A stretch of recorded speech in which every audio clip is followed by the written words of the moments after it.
Good morning, students. In last class, we studied pre-independence Indian English poetry. In today's class, uh, fiction during Gandhian era. It means we call uh, pre-independence Indian English novel. It is also called as fiction during Gandhian era. Here, in Gandhian era, novel started at 18th century. Novel was not tried at all themes. These themes related to politics, social novel as a form it introduction recent. ಇಲ್ಲೇನಪ್ಪ ಅಂದರೆ last ಕ್ಲಾಸಲ್ಲಿ ನಾವು pre independence Indian English poetry ಬಗ್ಗೆ ನೋಡಿದ್ವಿ. ಇವತ್ತಿನ ಕ್ಲಾಸ್ನಲ್ಲಿ ಗಾಂಧಿ ಯುಗದಲ್ಲಿನ ಕಾದಂಬರಿಗಳ ಕುರಿತು ನೋಡೋಣ. ಗಾಂಧಿ ಯುಗ ಅಂದರೆ ಏನು? ಸ್ವಾತಂತ್ರ್ಯಕ್ಕಿಂತ ಮುಂಚಿನ ಕಾದಂಬರಿಗಳು ಯಾವ ರೀತಿ ಇತ್ತು? ಅಲ್ಲೇನಪ್ಪ ಅಂದ್ರೆ ಕಾದಂಬರಿಗಳು ಯಾವಾಗ ಸ್ಟಾರ್ಟ್ ಆಯ್ತಂದ್ರೆ 18ನೇ ಶತಮಾನದಲ್ಲಿ ಕಾದಂಬರಿಗಳನ್ನ ಬರೆಯೋಕ್ಕೆ ಸ್ಟಾರ್ಟ್ ಮಾಡಿದರು ನಮ್ಮ ಇಂಡಿಯಾದಲ್ಲಿ. ಅಲ್ಲಿ ಏನಪ್ಪ ಅಂದರೆ ಯಾವ ರೀತಿ ಥೀಮ್ಗಳನ್ನು ಯೂಸ್ ಮಾಡಿದರು ಅಂದ್ರೆ ರಾಜಕೀಯ, ಸಾಮಾಜಿಕ ಕಾದಂಬರಿಗಳನ್ನು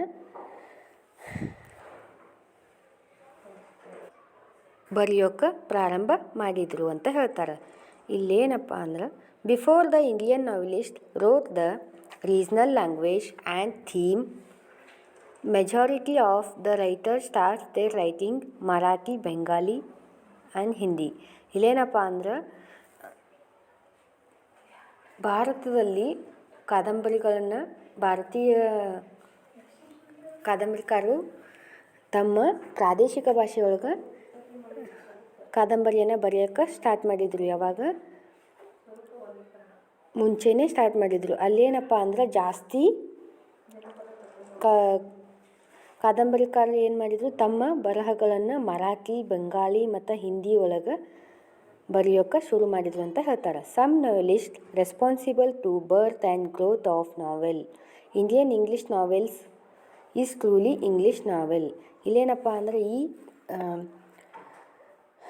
ಈ ಕಾದಂಬರಿಗಳು ಶುರು ಹುಟ್ಟಾಕ ಮತ್ತು ಬೆಳವಣಿಗೆ ಆಗಾಕ ಕೆಲವೊಬ್ಬರು ಕಾದಂಬರಿಕಾರನು ಕಾರಣ ಆಗ್ತಾರೆ. ಅಲ್ಲಿ ಮತ್ತೇನಾಗ್ತದೆ ಅಂದ್ರೆ ಭಾರತೀಯ ಕಾದಂಬರಿಗಳು ನಿಜವಾದ ಇಂಗ್ಲೀಷ್ ಕಾದಂಬರಿಗಳಾಗಿ ಬರೆಯೋಕ್ಕೆ ಸ್ಟಾರ್ಟ್ ಮಾಡ್ತಾರೆ. ಅಲ್ಲಿ ಯಾರು ಪ್ರಮುಖ ಅಂದ್ರೆ Bankim Chandra, Ramesh Chandra Dutt, Ramakrishna Pillai, R Pant, Cornelia Sorabji. These are all responsible to birth of the Indian English novel. ಇಲ್ಲೇನಪ್ಪ ಅಂದ್ರೆ ಇಂಡಿಯನ್ ಇಂಗ್ಲೀಷ್ ಕಾದಂಬರಿ ಸ್ಟಾರ್ಟ್ ಆಗಕ್ಕೆ ಯಾರು ಕಾರಣ ಆಗ್ತಾರಪ್ಪ ಅಂದ್ರೆ ಬಂಕಿಮ್ ಚಂದ್ರ ಚಟರ್ಜಿ, ರಮೇಶ್ ಚಂದ್ರ ದತ್, ರಾಮಕೃಷ್ಣ ಪಿಳ್ಳೈ, ಆರ್ ಪಂತ್, ಆಮೇಲೆ ಕಾರ್ನೆಲಿಯಾ ಸೊರಾಬ್ಜಿ. ಇವರೆಲ್ಲರಿಂದ ಭಾರತೀಯ ಕಾದಂಬರಿ ಸ್ಟಾರ್ಟ್ ಆಯಿತು ಅಂತ ಅಂದರೆ ಪ್ರಾರಂಭ ಆಯಿತು ಅಂತ ಹೇಳ್ತಾರೆ. ಇಲ್ಲಿ ಕೆಲವೊಬ್ಬರು ಪ್ರಮುಖ ಕಾದಂಬರಿಕಾರರು ಬರ್ತಾರೆ.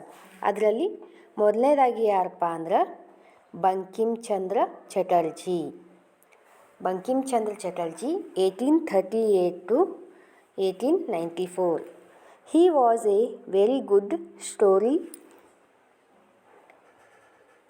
teller and highly imaginative novelist. He was very much influenced by Walter Scott's historical romance. ಇಲ್ಲೇನಪ್ಪ ಅಂದ್ರೆ ಬಂಕಿಮ್ ಚಂದ್ರ ಚಟರ್ಜಿಯವರು ಬರ್ತಾರೆ ಫಸ್ಟ್ ಕಾದಂಬರಿಕಾರರೊಳಗೆ. ಅವರು ಒಬ್ಬ ಒಳ್ಳೆಯ ಕತೆಗಾರರು ಇರ್ತಾರೆ. ಆಮೇಲೆ ಇವರ ಕತೆಗಳು ಯಾವ ರೀತಿ ಇರ್ತಾವಪ್ಪ ಅಂದ್ರೆ ಹೈಲಿ ಇಮ್ಯಾಜಿನೇಟಿವ್ ಅಂದರೆ ಕಲ್ಪನೆ ಮೀರಿದ ಕಾದಂಬರಿಗಳು ಇರ್ತಾವೆ. He was very much influenced by Walter Scots historical romance. ಇವರು ಸರ್ ವಾಲ್ಟರ್ ಸ್ಕಾಟ್ ಅಂತ ಬರ್ತಾರಲ್ಲ, ಅವರ ಹಿಸ್ಟಾರಿಕಲ್ ಕತೆಗಳಿಂದ ಬಹಳ ಪ್ರಭಾವಿತರಾಗಿರ್ತಾರೆ ಅಂತ ಹೇಳ್ತಾರೆ. He was master of romantic as well as historical novel. He used to novel as means of political education because his novel contained the theme of patriotism. ಇಲ್ಲೇನಪ್ಪ ಅಂದ್ರೆ ಇವರು ತಮ್ಮ ಕಾದಂಬರಿಗಳಲ್ಲಿ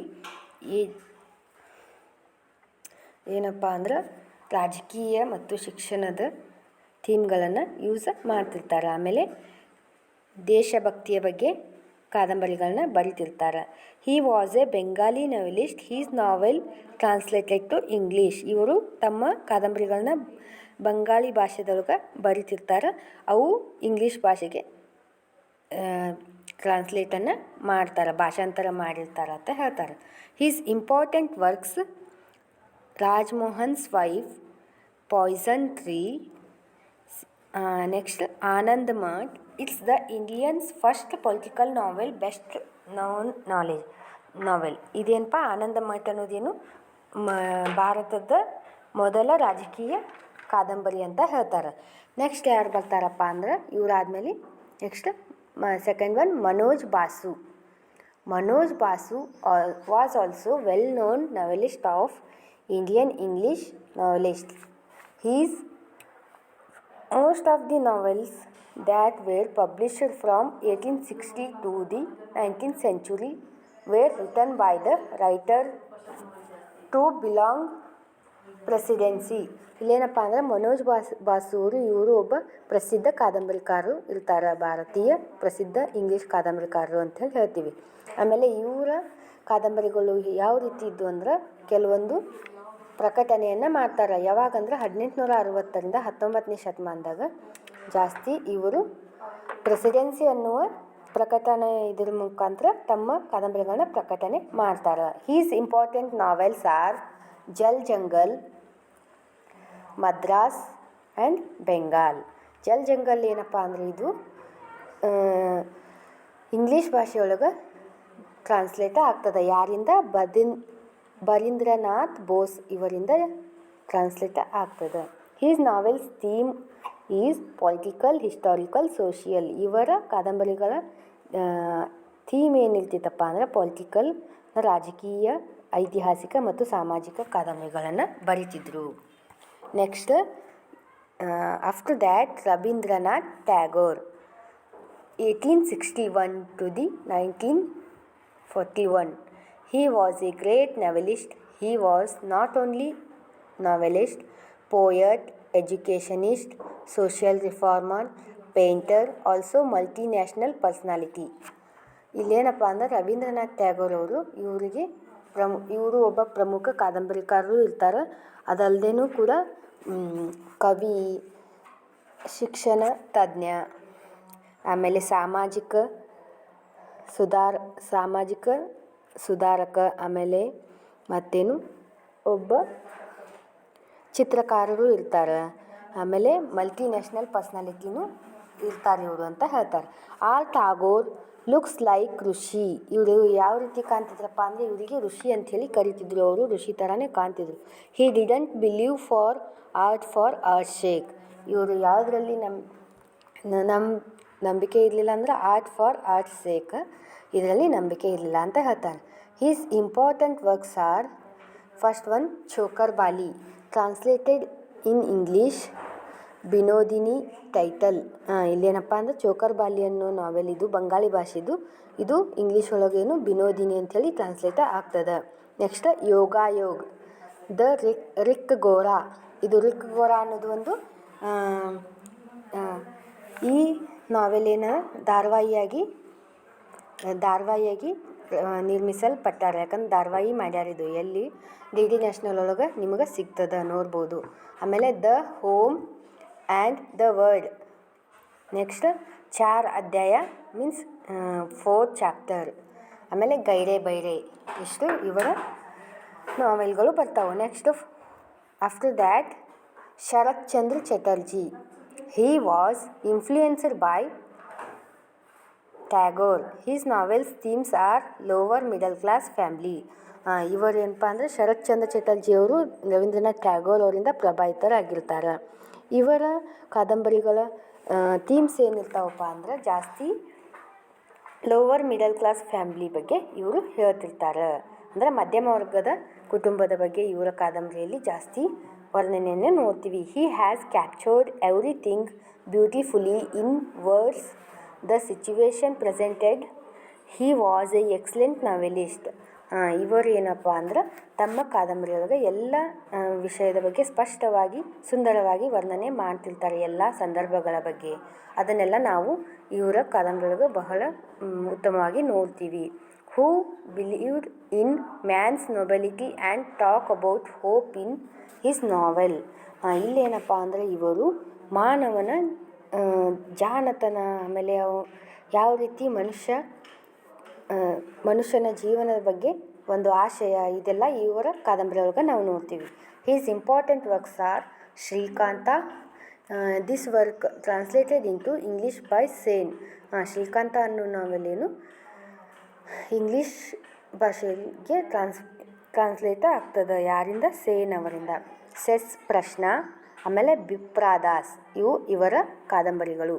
next after that milk Raj Anand 1905 to 2004. He was born in Pakistan's Peshawar.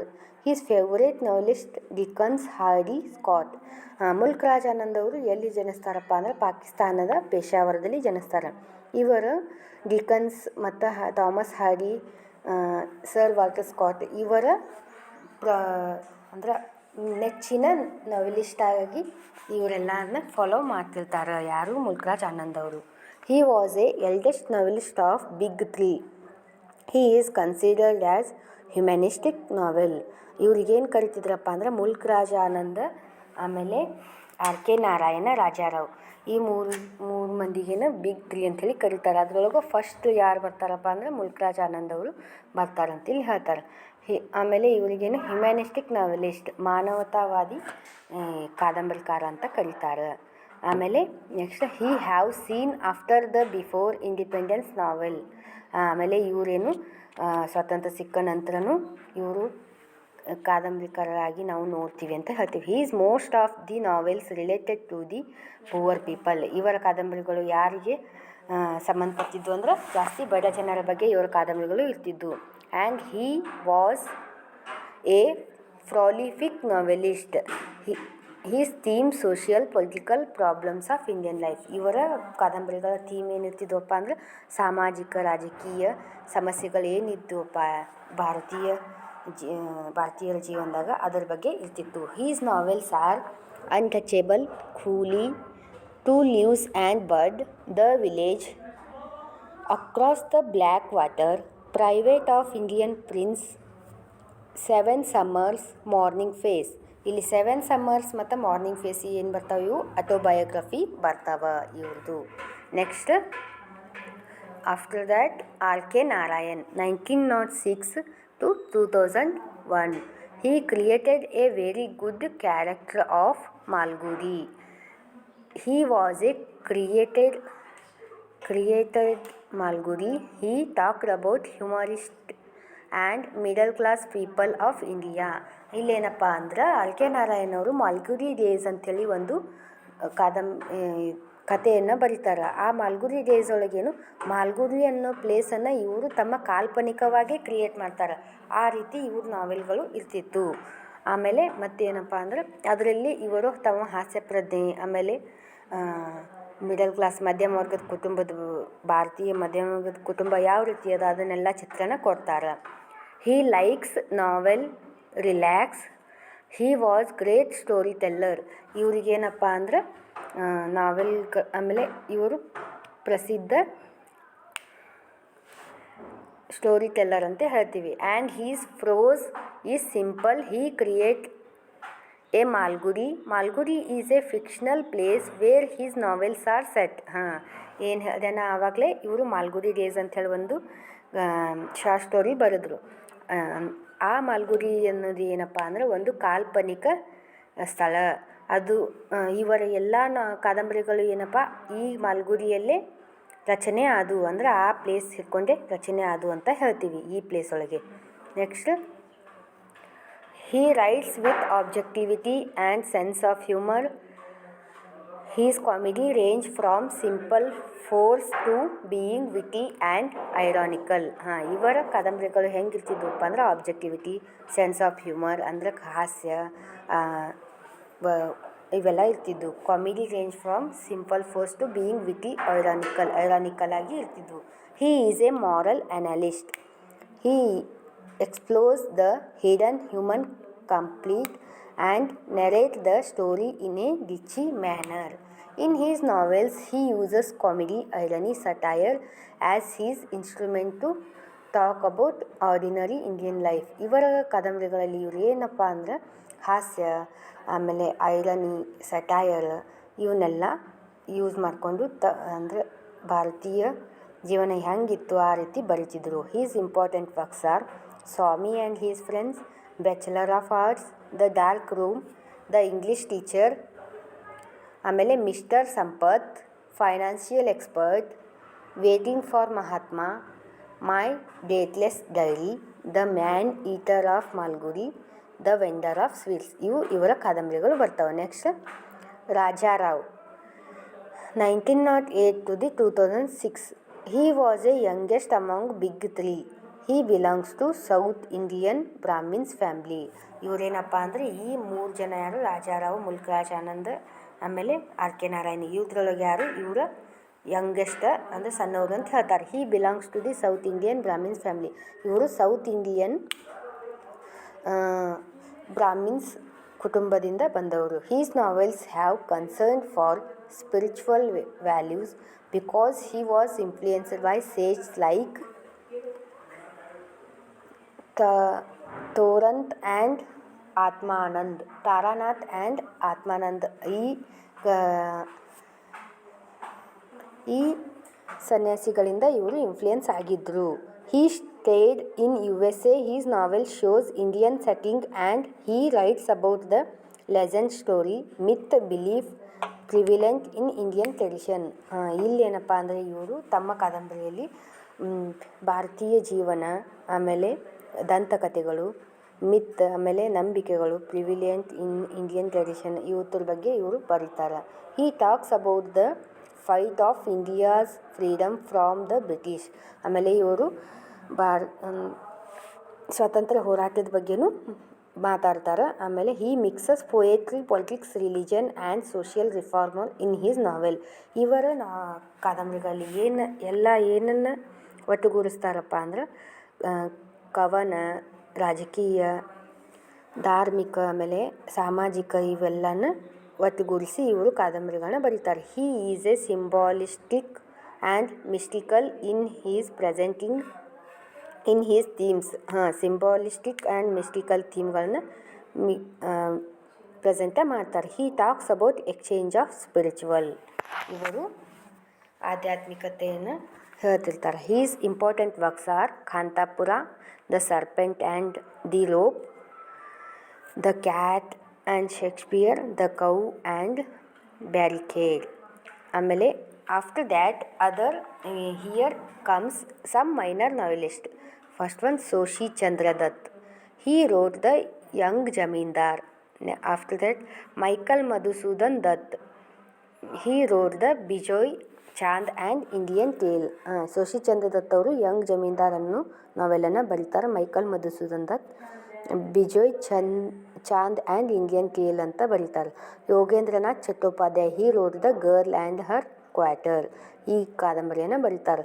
Most of their writers drew their inspiration from British writers like Walter Scott, Daniel Defoe, Henry Fielding. ಇಲ್ಲೇನಪ್ಪ ಅಂದರೆ ಜಾಸ್ತಿ ಕಾದಂಬರಿಕಾರರು ಏನಪ್ಪ ಅಂದ್ರೆ ತಮ್ಮ ಸ್ಫೂರ್ತಿ ಯಾರಪ್ಪ ಈ ಕಾದಂಬರಿಯನ್ನು ಬರೆಯೋಕೆ ಇವರಿಗೆ ಅಂದ್ರೆ ಬ್ರಿಟಿಷ್ ಬರಹಗಾರರೇ ಇವರಿಗೆ ಸ್ಫೂರ್ತಿ ಇರ್ತಾರೆ. ಯಾರಪ್ಪ ಅಂದ್ರೆ ಸರ್ ವಾಲ್ಟರ್ ಸ್ಕಾಟ್ ಥರ, ಡೇನಿಯಲ್ ಡೆಫೋ, ಹೆನ್ರಿ ಫೀಲ್ಡಿಂಗ್ ಇವರಿಂದ ಸ್ಫೂರ್ತಿ ಹೊಂದಿ ಇವರು ಕಾದಂಬರಿಗಳನ್ನ ಬರೀತಾರೆ ಅಂತ ಹೇಳ್ತಾರೆ. Some novels were written with historical theme. These novels are. ಕೆಲವೊಂದು ಐತಿಹಾಸಿಕ ಥೀಮನ್ನು ಯೂಸ್ ಮಾಡಿಕೊಂಡು ಕೆಲವೊಂದು ಕಾದಂಬರಿಯನ್ನು ಬರೀತಾರೆ. ಅವು ಯಾವಪ್ಪ ಅಂದರೆ Ramesh Chandra Dutt, the slave girl of Agra, sir Jogendra Singh, Noor Jahan ಇವನ್ನು ರಮೇಶ್ ಚಂದ್ರ ದತ್ ಬರೀತಾರೆ. Novels with the method of stream consciousness technique were written and detective novels were also written. Raja Rao, living mask by Trikam Das, detective novel. Novels with a river As background were written because the river in India it considered free powerful. Mention may be Moded K.S. Venkateramana Murugan the Tiller, which talks about the river Kaveri. ಇಲ್ಲೇನಪ್ಪ ಅಂದ್ರೆ Humayun's Kabir men and rivers ಈ ಕಾದಂಬರಿಗಳನ್ನ ಬರೀತಾರೆ. Novels of social criticism and social portraits also from group of these novelist. Ramesh Chandra Dutt the lake of palms, Balakrishnan's the love of Kusuma, Ahmed Ali the twilight in Delhi, Muslim life in modern Delhi, V Chintamani the clash of tradition study, Karanth Marali Mannige translated in English by N Murthy as a return soil. ಮರಳಿ ಮಣ್ಣಿಗೆ ಕಾರಂತರ ಮರಳಿ ಮಣ್ಣಿಗೆ ಕೃತಿ ಏನಪ್ಪ ಅಂದ್ರೆ ಇಂಗ್ಲೀಷಲ್ಲಿ translate ಆಗ್ತದೆ ಏನು ರಿಟರ್ನ್ ಸಾಯಿಲ್ ಅಂಥೇಳಿ. ಆಮೇಲೆ novel was a new form of Indian literature. It followed writers like Raja Rao, Mulk Raj Anand and R K Narayan ETC. ಇಲ್ಲೇನಪ್ಪ ಅಂದ್ರೆ ಕಾದಂಬರಿ ಅನ್ನೋದು ಒಂದು ಹೊಸ ಫಾರ್ಮ್ ಆಗಿ ಪರಿವರ್ತನೆ ಹೊಂದದ ಇಲ್ಲಿ ಇಂಡಿಯನ್ ಅಂದರೆ ಭಾರತೀಯ ಸಾಹಿತ್ಯದೊಳಗೆ ಅಂತ ಹೇಳ್ತಾರೆ. ಇದನ್ನು ಯಾರು ಹಿಂಬಾಲನ್ ಅಂದ್ರೆ ರಾಜಾರಾವ್, ಮುಲ್ಕರಾಜ್ ಆನಂದ್ ಮತ್ತು ಆರ್ ಕೆ ನಾರಾಯಣ್ ಇವರು ಅದನ್ನು ಫಾಲೋ ಮಾಡ್ತಾರೆ. ಆಮೇಲೆ these novelist inspiration by British novelist. ಈ ಕಾದಂಬರಿಕಾರರು ಯಾರಿಂದ ಪ್ರಭಾವಿತರಾಗ್ತಾರ ಅಂದ್ರೆ ಬ್ರಿಟಿಷ್ ನಾವೆಲಿಸ್ಟಿಂದ ಪ್ರಭಾವವನ್ನು ಹೊಂದ್ತಾರೆ. ಇಷ್ಟು ಫಿಕ್ಷನ್ ಡ್ಯೂರಿಂಗ್ ಗಾಂಧಿಯನ್ ಎರಾ ಅಂದ್ರೆ ಪ್ರೀ ಇಂಡಿಪೆಂಡೆನ್ಸ್ ಇಂಡಿಯನ್ ಇಂಗ್ಲೀಷ್ ನಾವೆಲ್ ಬಗ್ಗೆ ಬರ್ತದೆ. ನೆಕ್ಸ್ಟ್ ಕ್ಲಾಸ್ನಲ್ಲಿ in next class we study another part.